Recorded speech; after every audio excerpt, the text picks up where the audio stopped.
Hi guys, welcome to my channel. Thank you for joining me today. My name is Anne. This is Centrolutions.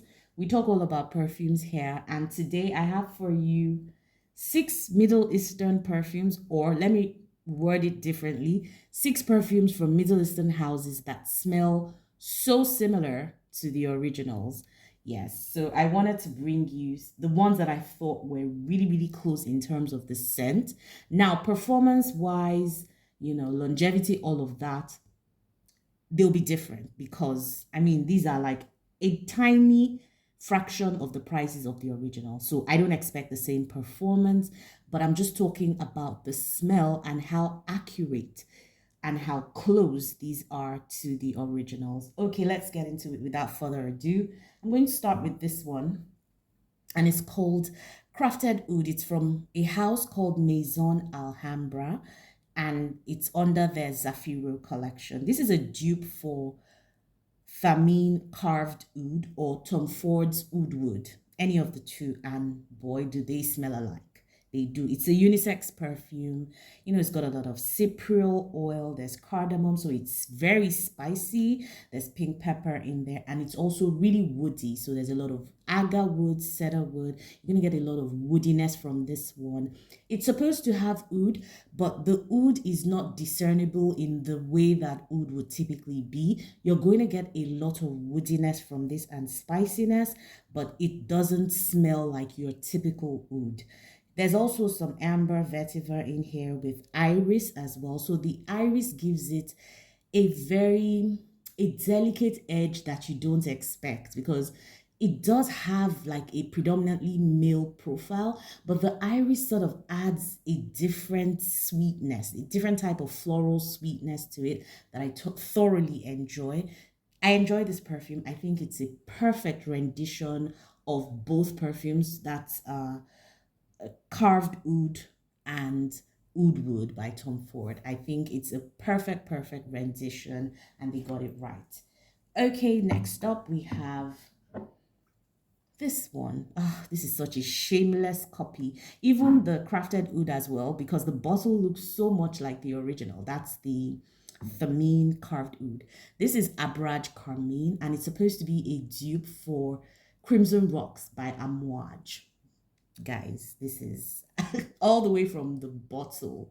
So it's a shameless copy, and it smells so much like the original. So it's that honeyed cinnamon with some woodiness, a little bit of rose in it.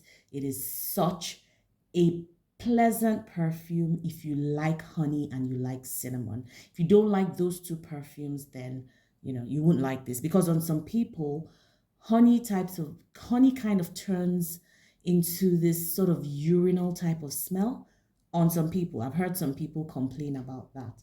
And I also did experience a little bit of that. But if we're talking a perfume that smells so much like Crimson Rocks, this is it. Boozy, honeyed cinnamon, and some woodiness. If you were looking for that, it would be in this perfume. Okay, next up we have this one, and this is Rouge 5. Now, this is, again, another shameless copy for Rosendo Mature number 5. So this is like your spicy, it's like smoky, spicy vanilla. Let me put it that way. So there's a smokiness to it that can come off a little bit like burnt rubber. Some people have said that.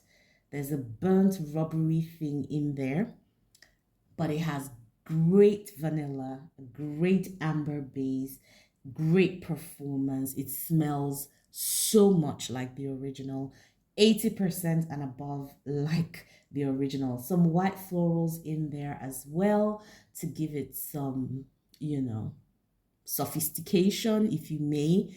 But this is a very warm weather appropriate perfume, very heavy on the vanilla, and it is just such an intoxicating perfume. To me, I find it very intoxicating and very similar to the original, which is Rosendo Mateus number 5. Okay, next up we have this one, which is Eternia Woman, and this is from a house called Armaf.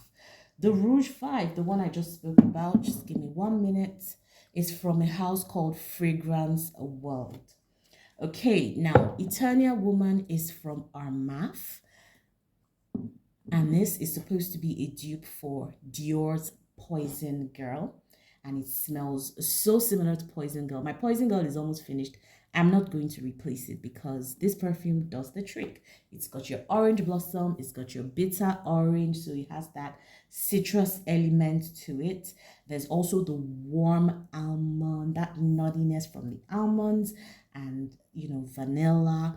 There's also some woodiness in there from the woods, the tonka, and a slightly, floral bit to it that comes from the rose. Even though the rose is not the star of this show, it smells so much like Poison Girl, as in it's uncanny, but they don't come in the same type of bottle. This is not an obvious dupe. You have to use it and then you make that association. Very intoxicating, this one. Very, very intoxicating. This will flourish in cold weather. So winter and that sort of thing.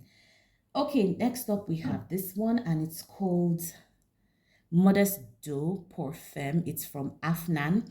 Now, this is a cross between La Nuit Trésor and La Nuit Trésor à la Folie. I feel like it plays somewhere in the middle. It has the fruit, like a fruitier version, maybe, of La Nuit Trésor. So this one is like cherry. There's dark chocolate in there. So it smells like a cherry chocolate type of mix or dessert, and then it's got a little bit of booziness. There's some liqueur in there as well to give it some booziness. So it's like a boozy, sweet chocolate cherry type of smell. It's a very, very sweet one. It's got a little bit of an artificial edge to it, so something to note. But if you were looking for something that sort of marries the attributes of La Nuit Trésor and the À la Folie, this would be your jam, and it's got its own twist with the chocolate and everything. Thoroughly enjoyed, and it's also long lasting, great sillage, great longevity, all of that. Very, very good. Okay, last on today's lineup, we have this one. It's called Infini Rose from Maison Alhambra, and it's supposed to be a dupe for Atomic Rose. Guys, this is such a perfect dupe. As in, all these perfumes, I have tested them side by side, with the originals, and so that's why I can say to you that they smell so much like the originals. So this one has citrus, it's got pink pepper, and there's rose in it as well. Guys, this is again another like 80% and above similar. And when I say 80%, I'm just being conservative. There are really very, very minor differences, but if you were not a trained nose and you smell these perfumes alongside the original, it'd be very difficult to tell the difference. So this is for rose lovers. It's so beautiful. It's just a different take on a rose perfume. You're gonna get a lot of the citrus with the rose and the pepper. It's really, really beautiful. But you have to be a rose lover to like this one. For all these perfumes, to be honest, aside from Poison Girl and the original, okay, well, I do have the originals. I was going to say I don't have the originals for most of them. I do have the originals, like the La Nuit Trésor, Poison Girl, and the Rosendo Mateo. But for the others, I don't have the originals, and I don't intend to get them because these perfumes tick all the boxes for me in terms of replicating the scent of the originals. So guys, that's it for today. Have you used any of these perfumes? What do you think? Do you think they're very close to the originals? Do you think you would still go ahead and get the originals despite these alternatives being available? Let me know what you think in the comments. And until I see you again on another video, enjoy the rest of your day or night. Bye guys.